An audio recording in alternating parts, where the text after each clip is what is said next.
Thank you, Denise. The action the legislature took is the elimination of the hold harmless payment. Here to explain the financial impacts of that lost revenue and possible remedies is Las Cruces City Manager Robert Garza. Mr. Garza, thank you for joining us. If you would, please tell us what hold harmless means. Okay. Hold harmless is, well, let me do it this way. Hold harmless came about from legislative actions in 2004. In 2004, our economy was strong, statewide, citywide, and our state legislators decided that helping the community would be a good idea. And to do that, they said, we're not going to put tax on food and medicine so that those who need the help the most will get the biggest benefit. Well, cities rely on gross receipts tax to run our cities, to pay for the services we provide. And so 104 cities in the state of New Mexico charged the Capitol Hill in Santa Fe and said, wait a minute, you're giving away our revenues. And so the state of New Mexico in 2004 also passed a law that said, we'll hold you harmless from the effects of our decision. Their decision was, we're not going to tax food and medicine, but they're holding us harmless by paying us what we would have received otherwise. So that's what hold harmless is in general.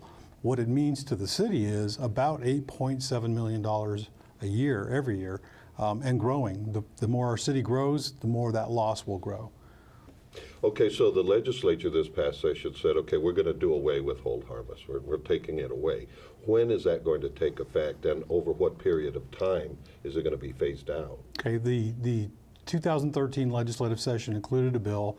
It's called the Jobs Bill, or some of us refer to it as a tax bill, but it included many things that deal with taxes in New Mexico, lowered the corporate tax rates, provided inducements for economic development. In that same bill is when they said, we're going to repeal the hold harmless provision. We're going to take away that guarantee that you've always had. And we're going to do so carefully and slowly, is what the bill said.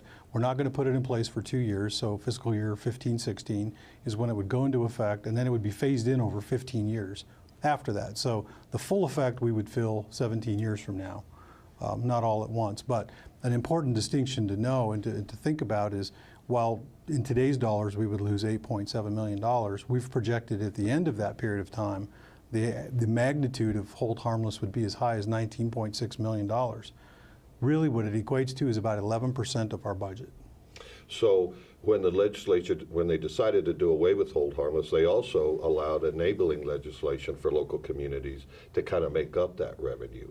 What are the options available to us?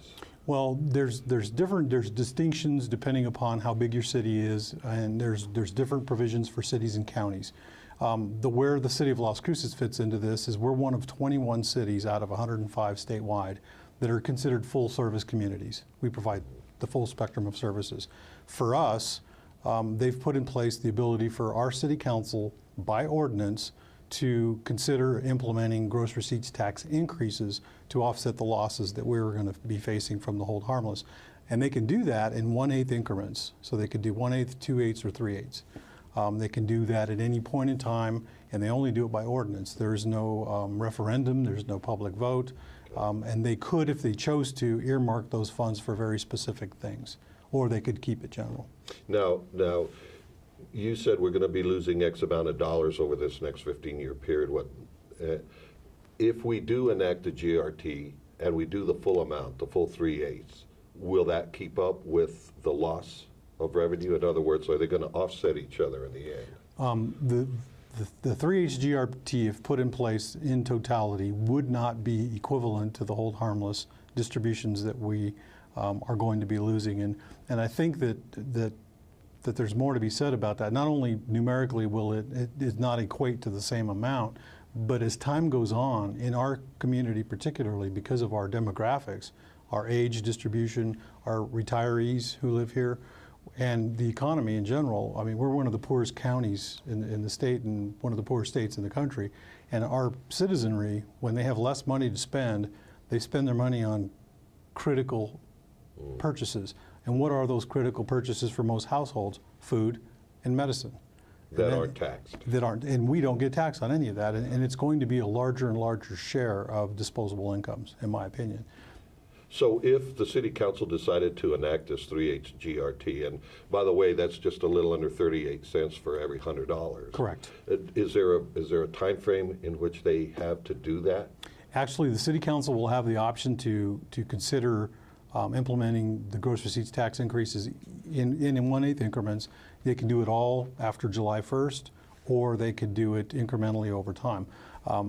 Based on our projections, what we're going to be recommending to our city council is deal with it sooner than later, decide what we're going to do, but we can't expect them to make that decision without a lot of information. So we're compiling reports, we're quantifying projected losses, we're compiling projected increases, and we're also trying to paint the picture very clearly as to what, if we don't put these new gross receipts taxes in place, what are the impacts to our operations? And through our budget process, we've done exercises to identify areas where programs would have to be reduced in order to keep our city running. We don't have 11% elasticity in our budget. And as you said, the phase-out begins 2 years from now, but they could implement this tax now, would actually be beneficial because it would give us a head start, be more proactive rather than reactive when the phase-out begins. Correct. And you know, doing this change sooner than later will have more of an effect because the top 21 cities in the state, those over 45,000 population, will be able to continue to receive hold harmless distributions from the state over this phase-out period. So simply said, we're going to get money from the hold harmless. We would also get the revenues from the tax increase, and together those are going to keep our head above water for at least 15 to 20 years. Okay. All right. Well, Mr. Garza, thank you so much for explaining that. Thank you. Thank you for having me. All right. Denise, back to you.